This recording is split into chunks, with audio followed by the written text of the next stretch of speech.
Grundsätzliches zu meiner Arbeit. Worüber habe ich geforscht?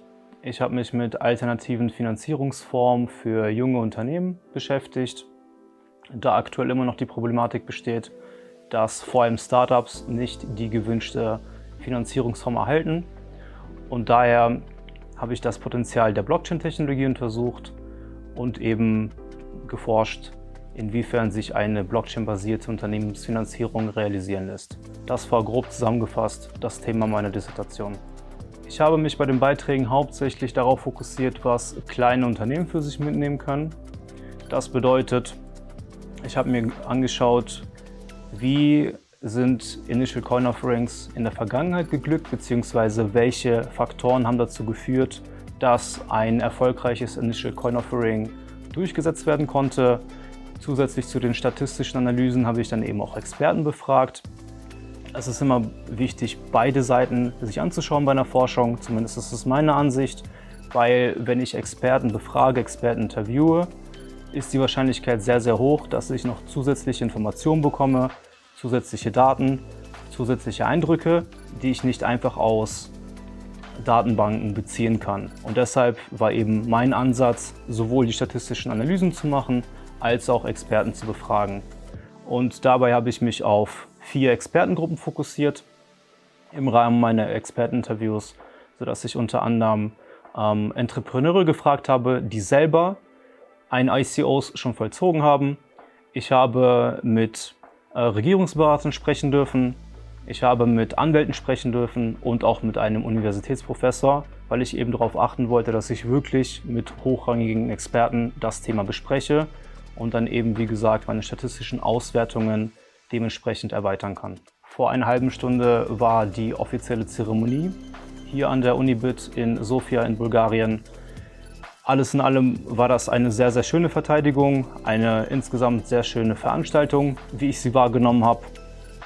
Und das Ganze würde ich dann natürlich auch gerne meinen Eltern widmen, die davon aktuell noch nichts wissen. Das heißt, wichtige Bitte, dieses Video darf nicht vor Samstag online kommen. Erst dann, Mama und Papa, sage ich euch Bescheid und dann dürft ihr erst dieses Video sehen. Also zusammengefasst, etwas persönliches Thema. Die Dissertation ist definitiv meinen Eltern gewidmet, die von dem Ganzen erstmal noch nichts gewusst haben. Dieses Promotionsprogramm hat mir dahingehend sehr, sehr gut gefallen und das meine ich auch wirklich ernst, weil ich eben eine Festanstellung bzw. einen Vollzeitjob mit dieser Promotion verbinden konnte. Das heißt, jeder, der mich kennt, weiß, ich arbeite Vollzeit, ich mache überdurchschnittlich viel Sport und das Ganze eben zu kombinieren mit einer wissenschaftlichen Arbeit und in dem Fall halt mit einer Promotion ist halt sehr, sehr herausfordernd.